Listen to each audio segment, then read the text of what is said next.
대동대 공제 신고서. 어제는 분계를 보면서 부가가치세 측면이랑 회계 측면 둘 다 비교를 해봤고요. 섞여 있다는 게 중요했죠. 이제 그 신고서 쪽을 보겠습니다. 부속명세서 3페이지예요. 대손세액 공제 신고서. 그 어제 분계한 부분만 따서 보면은 부가세 예수금 10만 원을 빼주는 파트가 있었죠. 부가세 예수금. 얘는 그 위치상으로 부가세 예수금이 부채인데 없어지는 과정이죠. 그러니까 얘가 부채 감소입니다. 지금 자리.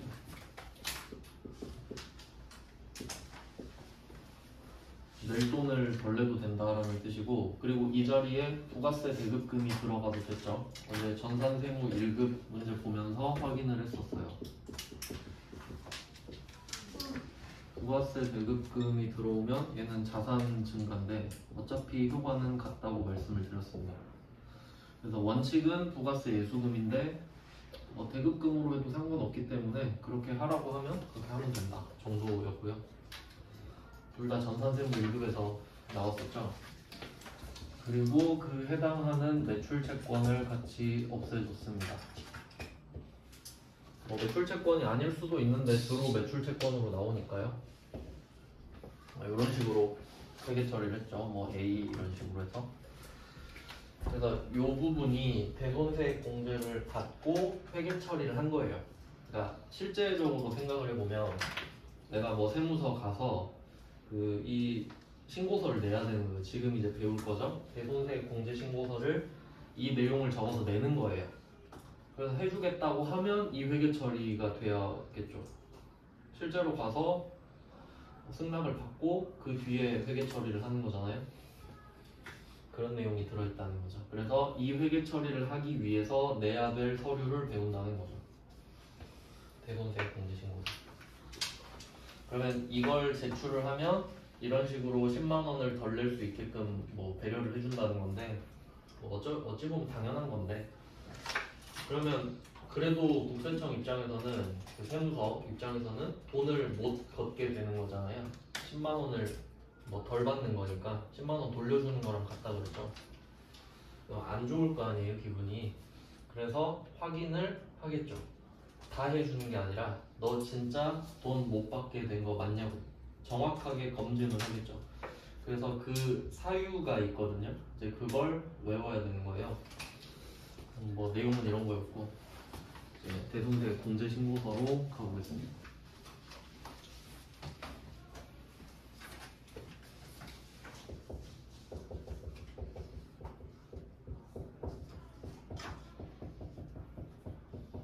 자, 요거를 내야 대손세액 공제를 받을 수 있다라는 겁니다. 내가 자의적으로 하는 게 아니라. 그러면 뭐 순서대로 좀 설명을 드릴게요. 근데 여러 가지 교재를 봤는데 역시 마음에 드는 교재가 없었고 제 나름대로 순서를 정리해봤거든요. 1번 공급 시기 있죠. 물건이나 서비스를 파는 날짜, 그 기준 날짜를 공급 시기라고 합니다. 우리는 서비스가 아니라 물건을 팔기 때문에 물건을 인도하는 시점이 되겠죠. 그래서 그거랑 관련이 있었던 게 장기 할부. 장기 할부는 물건은 지금 주지만 그 공급 시기가 대가의 각 부분을 받기로 한 때 이런 식으로 바뀌었죠. 그러니까 그게 기준이에요, 공급 시기가. 그러니까 상황에 따라 조금씩 다른데, 근데 보통은 1년 이상의 할부는 잘 안 하잖아요. 그래서 보통은 인도 시점으로 공급 시기를 잡는데, 하여튼 뭐 그렇게 해서 공급 시기가 정해지면은 공급 시기로부터 10년입니다. 10년. 원래는 원래 대세법 조문에는 공급 시기로부터 10년이 지난 날이 속하는 공급 확정 신고일 이런 식으로 나오거든요. 그거를 뭐 외운다기보다 이해를 한번 해보죠. 일단 이걸로 시작을 해볼게요. 공급 시기 플러스 10년. 아마 민법에서도 채권의 그 시효를 10년으로 할 거예요. 그러니까 10년까지는 인정을 해주는 겁니다. 그 돈을 받을 권리에 대해서. 그래서 아마 세법도 그거를 고려해서 따라간 거라고 싶은데 옛날에는 5년이었거든요. 10년이 될 거예요. 최근에, 비교적 최근에.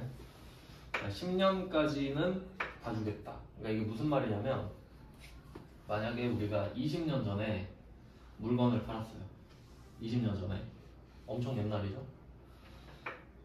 그리고 19년 전에 저 사람이 파산이 난 거죠. 뭐 그런 식으로. 그럼 파산이 선고가 된 지도 19년이 지난 거예요. 그리고 가서 저 19년 전에 저 사람 파산 나서 돈 못 받았는데 세액공제 좀 해주세요 하면 아니 언제적 이야기를 하시는 거예요? 이럴 거 아니에요. 그러니까 10년까지만 인정해 준다 이거고. 그리고 어제 제가 그 예정 확정하면서 말씀드린 게 있었는데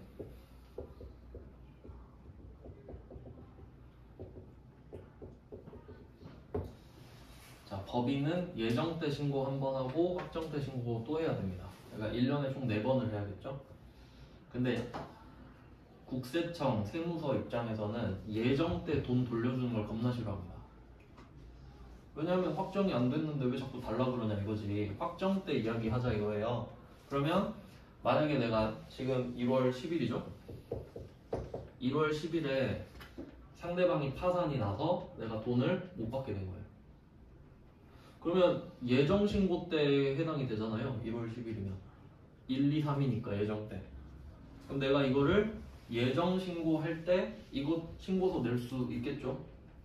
근데 예정이지 않냐, 기다려 봐라 라고 할 게 뻔하다 이 말이지.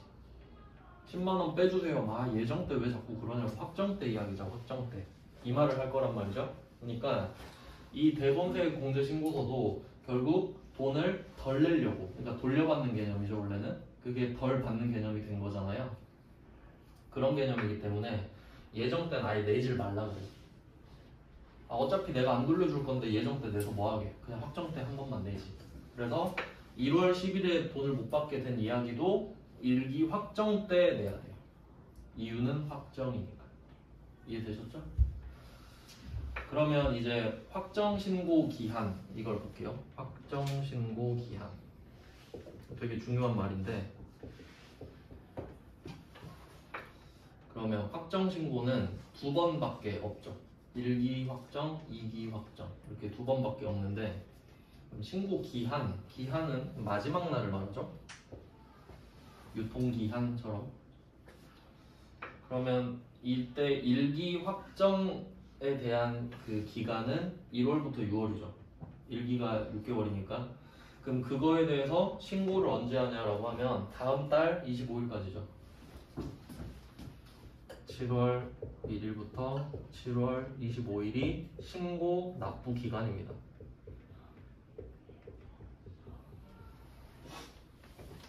이렇게 되겠죠? 그럼 이 중에 마지막 날이 신고 기한이에요. 그러면 1기 확정 신고 기한은 7월 25일이죠. 그럼 2기도 확정 신고 기한이 있을 거 아니에요? 1월 25일이겠죠? 7월부터 12월이니까. 그래서 부가가치세법상으로 확정 신고 기한 이렇게 말하면 딱 두 날짜만 말하는 거죠. 7월 25일, 1월 25일. 물론 7월 25일이 일요일이면 어떻게 되냐? 그럼 7월 26일로 당연히 연장이 돼요. 그건 뭐 당연한 거고요. 그러면 내가 이 날짜를 한번 해볼게요. 오늘 공급을 했다고 합시다. 2023년 1월 10일에 공급을 했다고 할게요. 그리고 여기서 중요한 건 뭐냐면 이건 물건을 판 날짜죠. 근데 공급 시기 이후에 뭐 파산 선고 같은 거 받을 수 있잖아요. 그럼 파산 선고를 예를 들어 2024년 1월 10일에 받았다고 할 수도 있죠. 근데 이 날짜가 중요한 게 아니라 공급 시기로 본다는 거지. 파산 선고 받은 날짜로부터 10년이 아니라 공급한 날짜부터인 거예요. 알겠죠? 그래서 이 날짜에 10년을 한번 더 해볼게요. 10년을 더하면 2033년 1월 1일 이 날짜도 언젠간 오겠죠. 그럼 2033년 1월 10일이 한도잖아요. 그럼 내가 이때 마지막에 딱 대손세 공제 신청을 하려고 해요. 받아주나요? 1월 10일에 신고하러 가면? 안 받아주지. 신고 기간이 아닌데? 그럼 심심하면 가서 신고하고 그래요? 신고 기간을 정해줬잖아요. 이때 신고하라고. 근데 나는 1월 10일이 지금 끝인데 발을 동동 구르고 있잖아요. 세무서 가서 물어봐요. 저 오늘 안 하면 10년 끝나는데요? 하니까 아니 신고 기간이 7월이니까 당연히 7월에 하셔도 되죠 라고 할 거 아니에요. 이해돼요? 그러니까 이때 가서 무턱대고 저 오늘 10년째니까 해주세요. 그럼 누가 받아줘? 날짜가 정해져 있는데. 그러니까 이 1월 10일이 일기잖아요. 그러니까 이때 2033년 7월 25일까지로 늘어나지 저절로. 그럴 수밖에 없잖아요. 그 이야기를 하는 거예요. 그래서 공급 시기에 10년을 더하고 그 기수에 해당하는 확정 신고 기한까지 받아주겠지.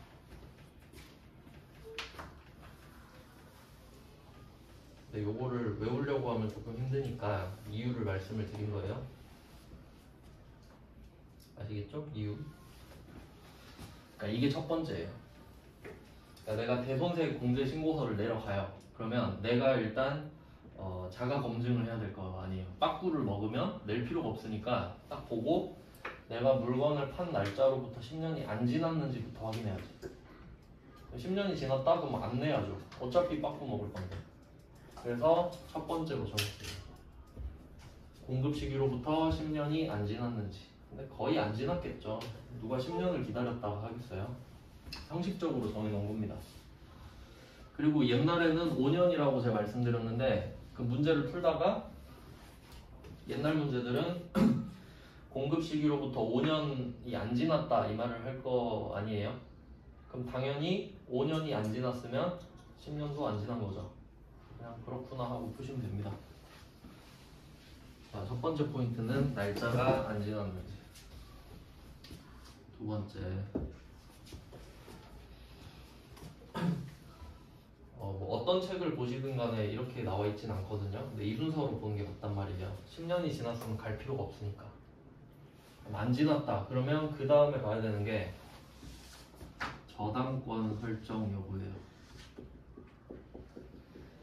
저당권 설정이 안 되어 있어야 합니다.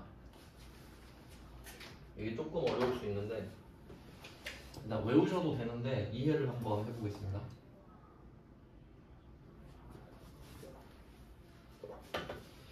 저당권 들어보셨나요? 담보의 느낌인데 이게 원래 그 민법상 권리에 해당하는 건데 저당권이 물권이었나? 물권일 거예요. 물권. 채권 아니고. 대충 설명을 드릴게요.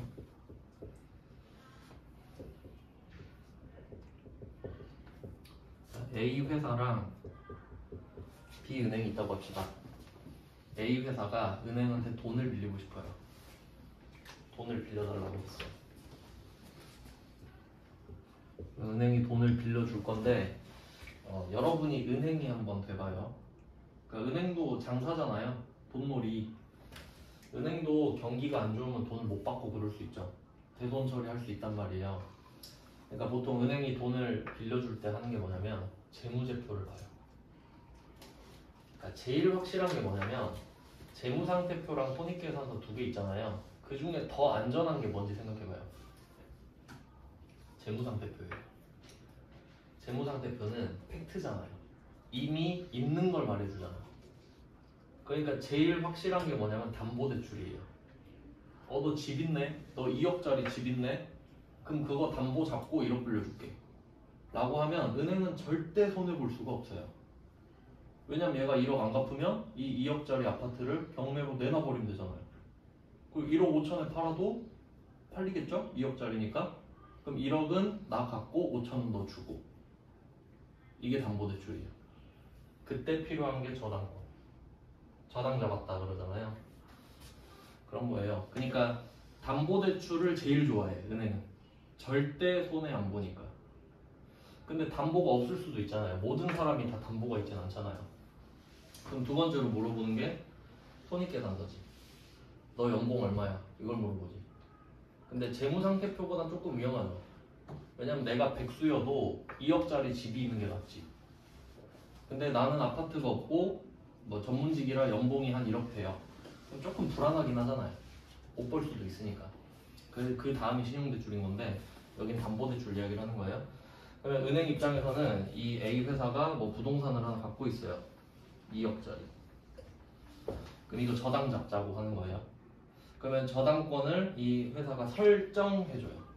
그래, 내 물건에 네가 저당권 설정해. 내가 설정을 해줍니다. 얘는 저당권 설정자. 요거는 그 상식의 범주라서 부가가치세법에 나오는 게 아니라 그냥 상식이에요.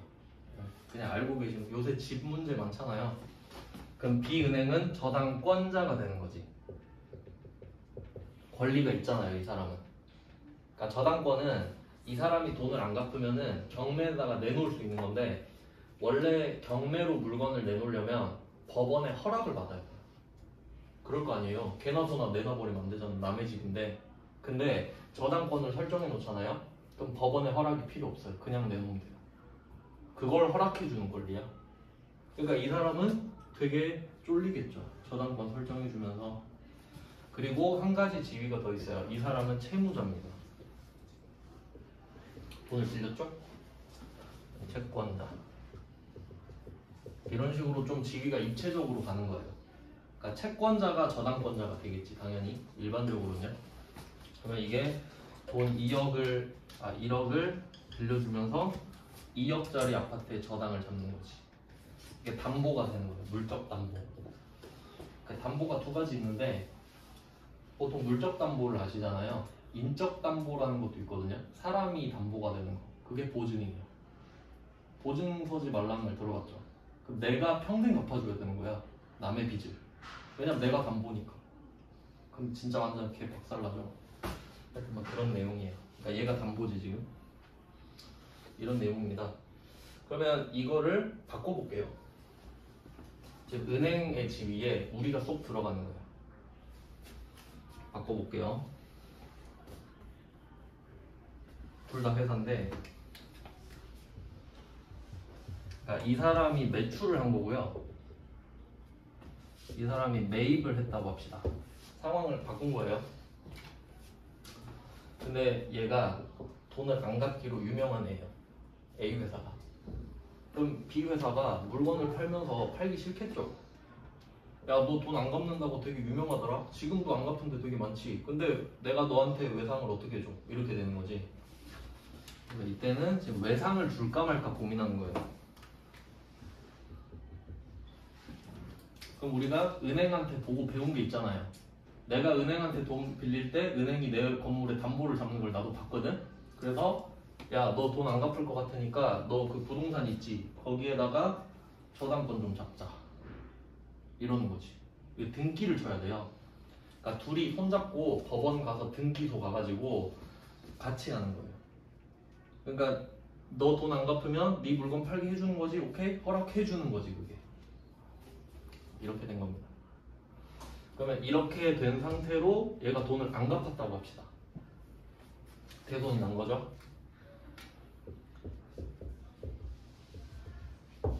자, 그럼 B 회사는 지금 1억을 못 받은 거예요.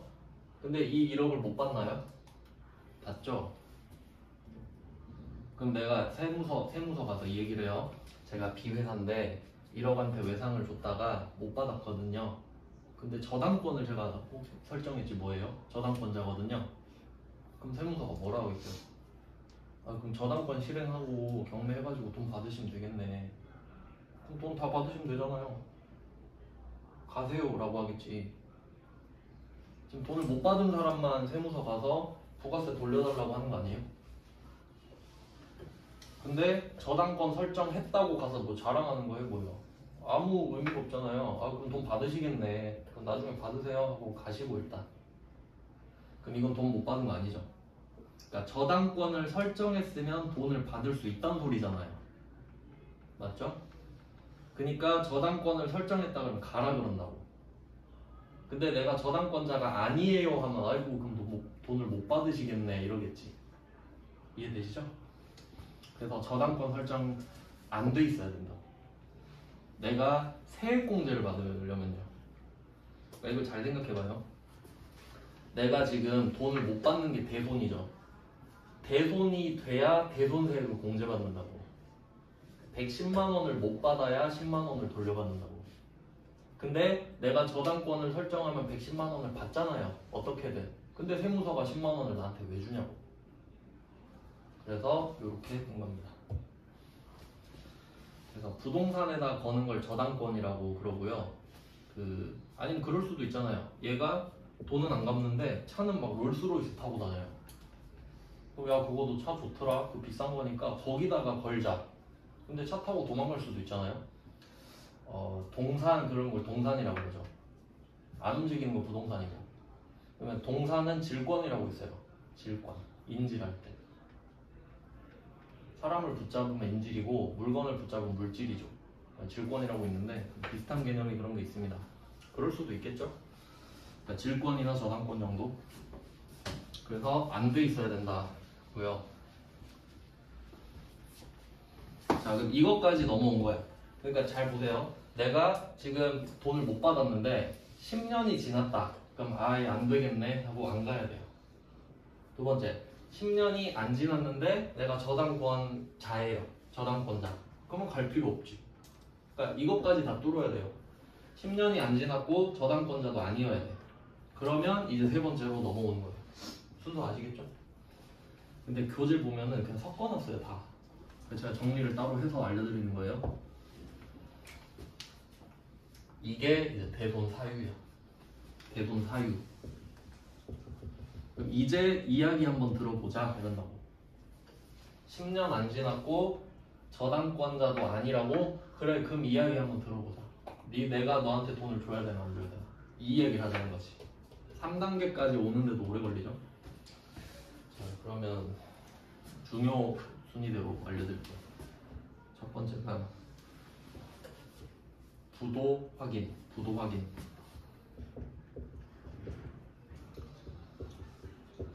부도 확인일. 부도 확인일로부터 6개월이 경과해야 됩니다.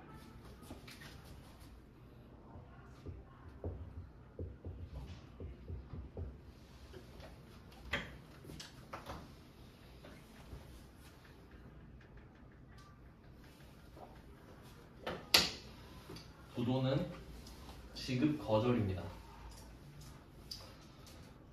지급 거절을 당하려면 기본적으로 수표나 어음이 있어야 돼요. 수표랑 어음. 수표랑 어음은 현금이 아니잖아요. 그래서 현금으로 바꾸는데 시간이 걸리죠. 그 사이에 부도가 발생할 수 있죠. 그러니까 내가 수표를 받았는데 수표 찾으러 갔어요. 돈으로 바꾸려고 갔는데 저 돈 없어요 할 수 있는 거죠. 그리고 어음 만기가 돼서 갖고 갔는데 돈 없어요 이럴 수도 있잖아요. 그게 부도예요. 그러니까 내가 지금 수표나 어음을 갖고 있는데 거기 지급처가 써 있어요. 거기 가서 상대방 계좌에서 돈을 뺄 수 있는 권리인 거예요. 근데 그 거래처 계좌가 항상 빵빵하다는 전제는 없잖아요. 그 확정된 게 아니잖아요. 그래서 가서 돈 주세요 했는데 이 계좌에는 돈이 없는데요? 그게 부도죠. 근데 여기서 중요한 거는 6개월이 경과해야 돼요. 그러니까 부도 확인, 그러니까 내가 가서 돈 주세요 했는데 은행원이 이 계좌엔 돈이 없어요 라고 하면 이게 부도를 확인해 준 겁니다. 맞죠? 근데 여기서 6개월이 지나야 되는 이유가 뭔지 생각해 볼게요. 부도 자체가 엄청 크리티컬한 이슈는 아니에요. 그러니까 부도는 그 은행의 그 회사의 계좌에 돈이 없다는 소리지 그 회사가 돈이 없단 말은 아니죠. 그러니까 예를 들어 내가 1억짜리 어음이 있는데 가서 은행 가가지고 저 1억 주세요 하니까 계좌에 돈이 없는데? 이런 거예요. 내가 전화해봐요. 야 너 왜 통장에 돈을 안 채워놨어? 아 깜빡했네 채워놓을게 내일 가봐 이럴 수도 있죠. 그러니까 부도 자체가 엄청 막 크리티컬한 건 아니란 뜻이에요. 깜빡했을 수도 있잖아요. 그러니까 그 6개월 안에 해결이 될 수도 있다고 보는 건가 보지. 안 중요할 수도 있잖아요. 근데 내가 부도 확인하고 6개월 후에 세무서에 찾아갔다는 소리는 그렇게 간단한 일이 아니었다는 소리지. 얜 진짜 돈이 없는 거지. 6개월 후에도 돈을 못 받은 거잖아요. 그때 못 받은 걸로 봐주겠다 정도로 생각하시면 돼요. 알겠죠? 그러니까 부도 확인했다고 바로 해주는 게 아니라고. 이렇게 됩니다. 그럼 한번 섞어볼까요?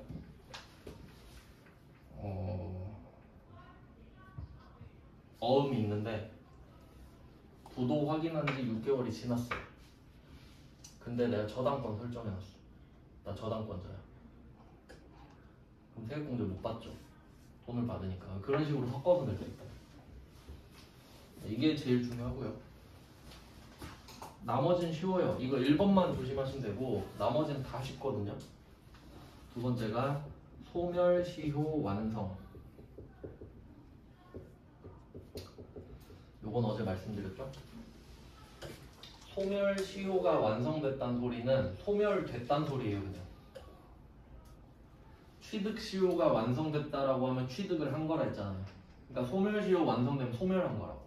나의 채권이 소멸되었으니까 저 돈 못 받아요. 그러니까 세액공제 해주세요. 이렇게 가야 맞죠.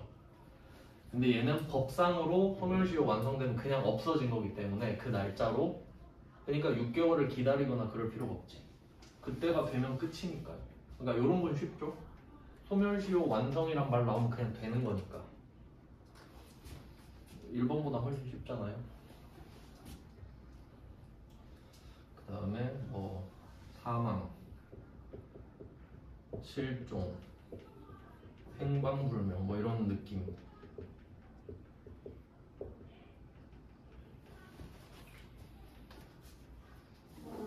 그럼 내가 철수한테 돈을 받을 게 있거든요. 근데 철수가 사망했대요. 그럼 못 받잖아요. 그럼 가서 알려줘. 철수한테 돈 받아야 하는데 철수가 죽었어요. 아이고 그럼 돈을 못 받으시겠네 하겠죠. 실종도 마찬가지예요. 행방불명도. 그리고 뭐 감옥 가는 거 이런 것도 있는데 그냥 뭐 그렇게까지는 안 나오고 사망 실종은 나온 적이 있는 것 같아요. 그 다음에 4번 법원의 판결.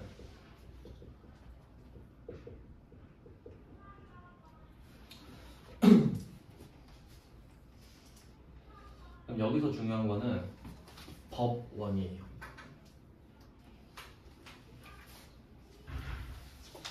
그러니까 이게 법원의 판결 이렇게 꼭 나오는 게 아니라 법원이 뭐 회생 계획인가 어쩌고 저쩌고 결정을 했다 이런 식으로 나오겠지. 그러니까 법원이 어쩌고 저쩌고 했다. 그럼 우리는 무조건 따라야 된다. 사법부가 짱이니까. 네, 대충 이런 느낌입니다. 그럼 한번 좀 훑어보죠. 그러니까 난이도가 좀 있는 거죠, 얘는. 한 페이지에 한번 또 확인을 먼저 하고 마지막에 입력을 해보겠습니다. 1번 문제 보시면은 이게 가장 최근 거였는데 96회로 된 옛날인데 거의 10회 전이니까 2년 전쯤. 이때 보면은 일기 확정 신고시라고 돼 있죠. 왜냐면 예정 때는 안 받았으니까 예정 신고라고는 절대 안 나올 겁니다. 그리고 뭐 이따가도 설명을 드릴 건데 그 입력하실 때요. 칸이 2개 나와요. 칸이 2개. 그러면 일기 확정은 원래 정확하게는 1월부터 6월이죠. 일기를 확정짓는 거니까. 근데 프로그램에 입력할 때는 4월, 6월로 쓰는 거 아세요? 일기 확정을 4월, 6월로 써요. 편의상. 그러니까 1월, 6월인 거 나도 아는데 그냥 4월, 6월로 해라. 어차피 실제로 하는 건 4월, 6월 아니냐. 이런 느낌인 거죠. 그러면 입력할 때는 일기 확정은 4월, 6월이겠고 그럼 2기 확정은 10월, 12월이겠죠. 그 정도는 아시죠? 근데 실제는 1월부터 6월이란 걸 알고 있어야 되죠. 그러니까 이 대손사유 있잖아요. 이 4개가 1월부터 6월 안에 들어가면 되는 거예요. 4월, 6월이 아니라. 쓰는 것만 4월, 6월이고 실제는 1월부터 6월 것까지 다 해줘야 될 거 아니에요. 왜냐면 예정 때 신고서를 안 받아줬으니까 예정 때 것까지 해결해줘야 될 거 아니야. 그러니까 이 이슈들이 1월부터 6월 안에 해당되면 되는 겁니다. 일기 확정이면. 쓰는 것만 4월, 6월이지.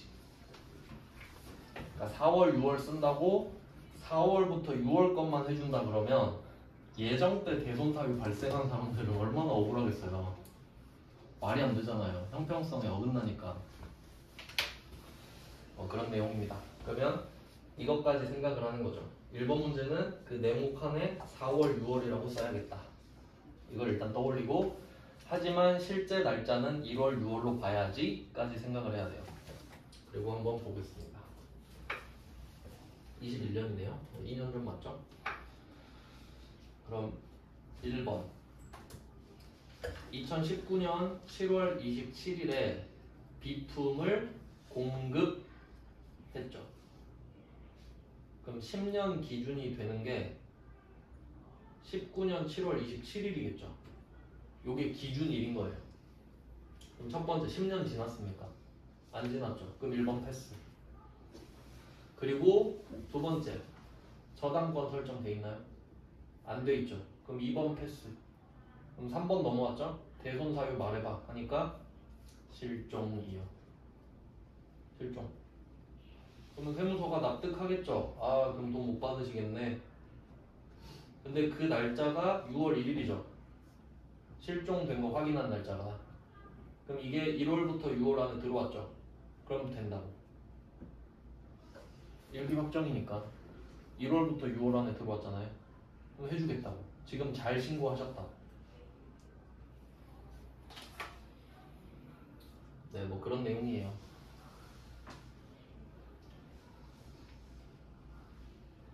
뭐 어떤 느낌인지 아시겠죠?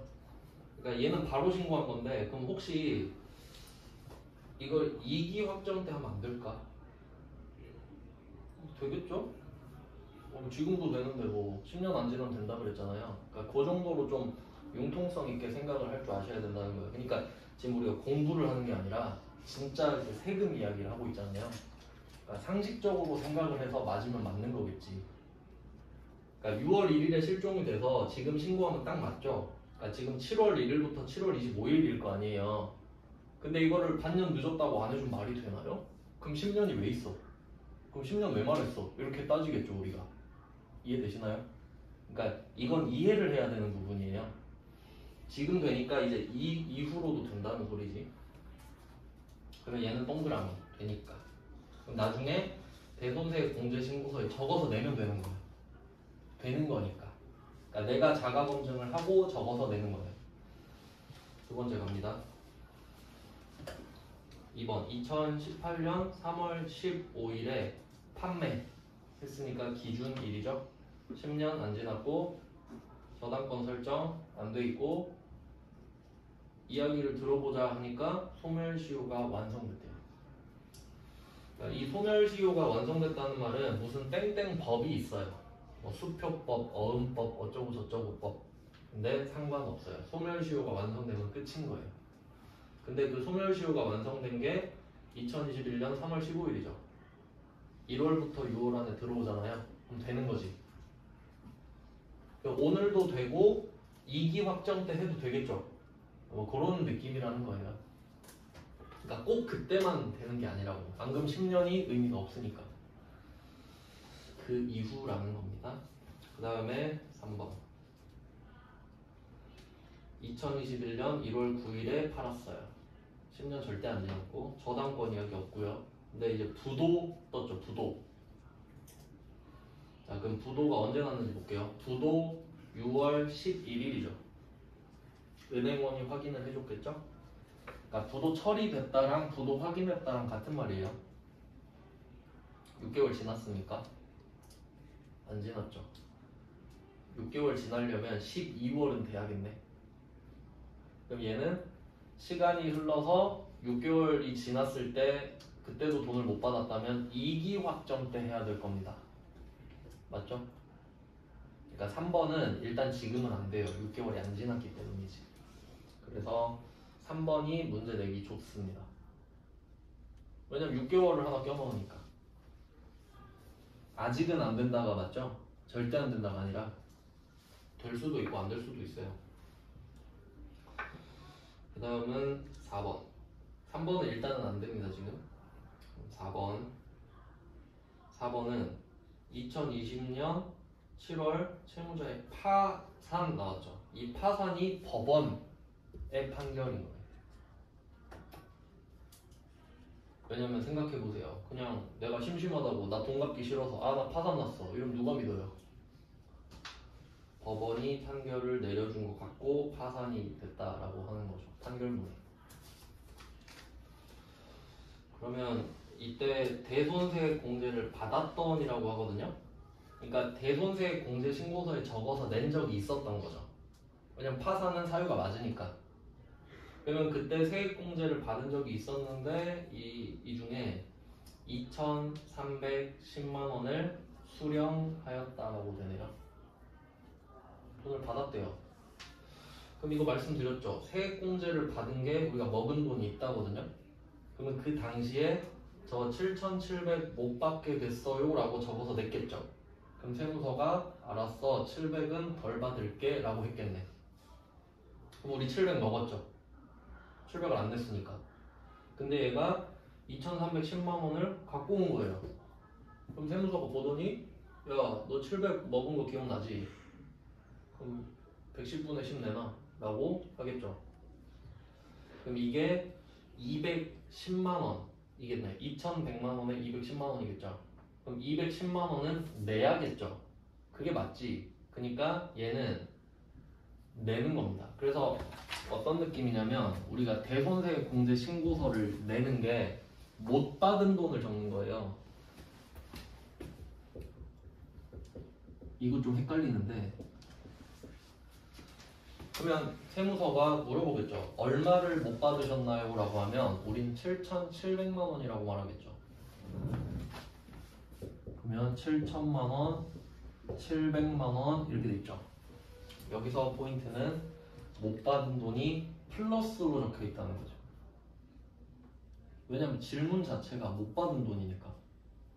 얼마를 못 받으셨어요? 하면 누가 마이너스 7,700만 원이요 이러지 않잖아요. 7,700만 원이요 라고 하죠. 그래서 이걸 양수로 쓴단 말이에요. 못 받은 돈을. 알겠어요? 그럼 이렇게 끝나면 그냥 끝난 건데 얘가 2,300만 원을 갖고 왔잖아요. 그럼 여기에 2,100만 원이랑 210만 원인데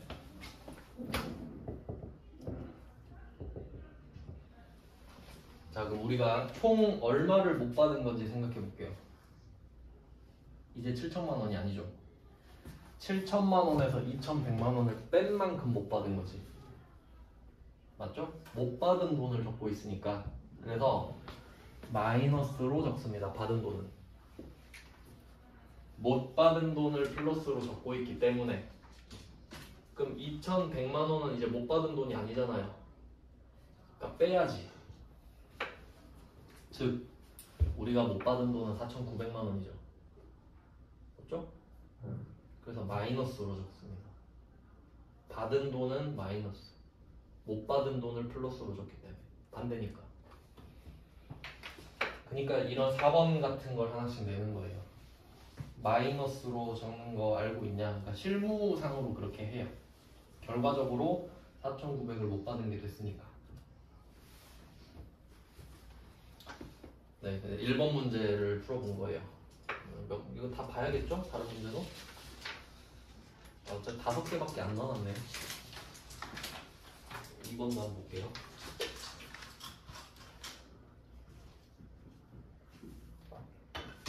2번은 2020년 문제입니다. 거래 일자를 아주 친절하게 다 써줬네요. 딱 보니까 거래 일자에서 탈락된 애들은 없네요. 다 10년이 안 지났으니까. 그리고 쓱 훑어보면서 저당권을 찾아봅시다. 세 번째 미수금의 저당권을 설정하고 있음. 저당권이 설정돼 있다는 소리고, 그러니까 정확히 말하면 채무자의 재산에 대하여 저당권자다, 저당권이 있음 이렇게 해야 맞긴 한데 뭐 무슨 뜻인지는 아시니까. 그럼 이 돈은 못 받아도 상관없다는 소리죠. 못 받아도 받은 거죠. 그러니까 얘는 이야기할 게 없죠. X. 그러니까 편하잖아요. 저당권 나오면.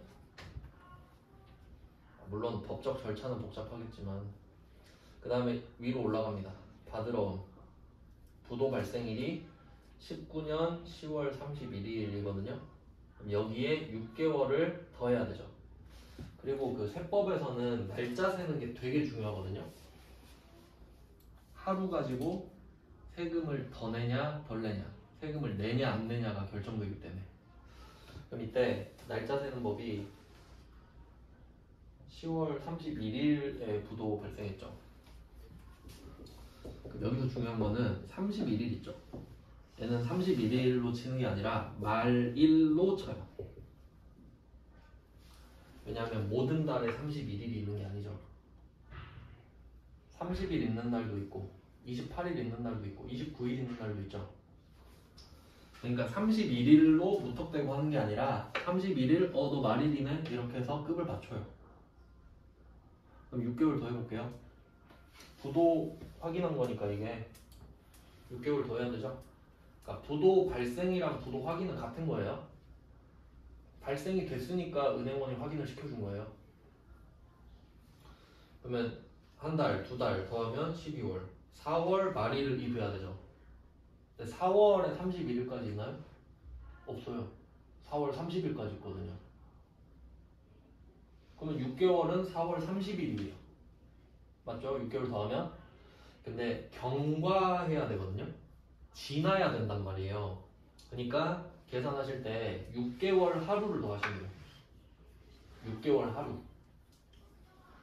그러면 10월 31일에 6개월 더하면 4월 말이죠. 그러니까 10월 말 해서 6개월 더하면 4월 말이 되는 거예요. 거기에 하루를 더해야 돼요.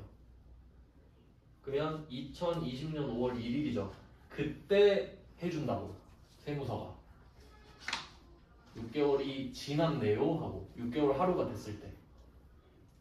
알겠죠? 그러니까 이 부도는 옛날에는 안 되는 걸로 많이 나왔어요. 그러니까 6개월 안 지난 걸로 내면 우리는 좋지, 안 하면 되니까. 근데 되는 걸로 하면 날짜 계산을 할 줄 알아야 되죠. 그러니까 이게 복잡한 게 뭐냐면 그 밑에 있는 외상매출금 있잖아요. 얘는 10년도 안 지났고 저당권 설정도 안 돼 있어요. 그리고 법원에 파산 확정 판결 받았죠. 4월 1일에. 그러면 4월 1일 적으면 끝난단 말이에요. 왜냐면 그 날짜로 된 거니까. 그리고 이 2번 문제가 역시 일기 확정이죠. 1월, 6월 다 되잖아요. 근데 위에 부도 발생일은 어떻게 돼요? 발생한 날 자체를 쓰는 게 아니라 여기에 6개월 하루를 더한 날을 써야 된다니까. 그러니까 얘가 꼭 나와요. 대손세 이거 내면. 그래서 날짜를 2020년 5월 1일이라고 써두세요. 그 날짜로 적어야 되니까. 대손 사유가 발생한 날이에요, 그게. 알겠죠? 그러니까 6개월 경과한 날이 대손 사유가 발생한 거니까 그 전에는 사유가 발생 안 한 거라고요. 네, 그래서 이게 중요하고. 그 다음에 두 번째 외상매출금은 그냥 4월 1일로 하면 되죠. 네, 이렇게 두 개예요. 밑에 저당권은 아니니까. 여기까지 해놓고 좀 쉬다가 계속 보겠습니다.